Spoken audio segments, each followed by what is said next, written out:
As of summer 2016 of this year, the NAACP has released information that there are currently 741 death row inmates and expecting more for their sentences to be heard. The NAACP is actually like the U.S. leading in civil rights, and their office is located in New York City. Anyways, you should listen to me because not only will this inform you about the current system of the death penalty, but as well it will inform you of how Prop 66 wants to fix it.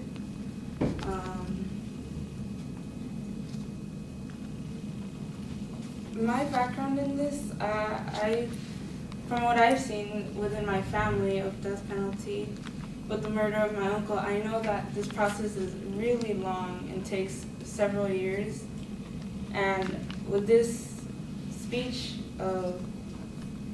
the research helped me to understand why it took so long and the process of it. In this speech, I will talk to you about Prop 66, the Death Penalty Initiative, and its proposals. First, I'll talk to you about the economic impact of Prop 66, secondly, the societal impact, and finally, the fiscal impact. Moving to the economic impact, according to Arthur L. Acaron, a California judge, published an article in Loyola stating that since 1974 until today, the grand total of the death penalty equals to $4 billion. $1 billion going into incarceration, $774 million going into federal appeals, and $998 million going into petitions and immediate appeals. And $1.94 billion has went into pretrial costs and trial costs. Predictions by 2030 that the total cost will be around $9 billion if we don't fix how the process is today.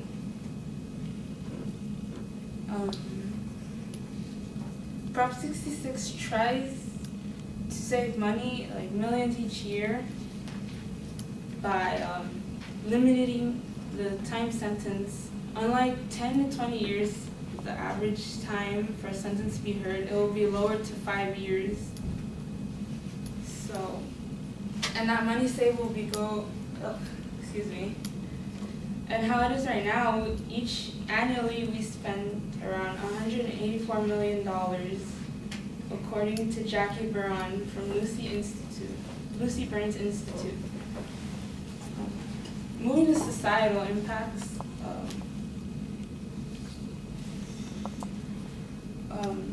Prop 66 makes inmates work, and 70% of their wages go to families victims to pay off any debts, according to California voters' ballot information. And that money saved will be used to go to. The money saved will go to education, law enforcement, or helping the disabled or the elderly. And because the speeding up the process, it brings in the,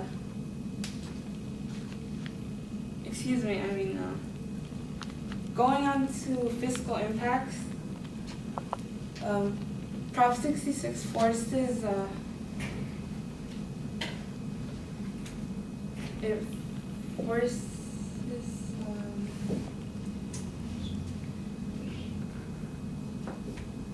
forces petitions to be heard by the judge who originally heard the case, unless good cause is shown to be shown to another judge or court.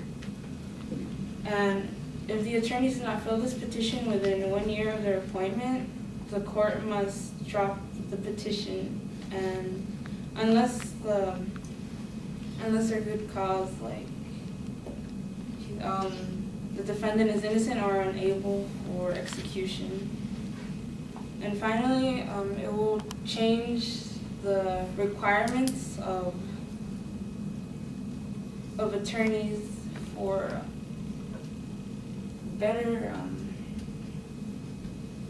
to better represent the inmate. And since I have informed you about Prop 66, about its economic, societal, and fiscal impacts, I hope you go and vote, because these 741 death row inmates currently have, you hold their future in their hands, basically, and thank you.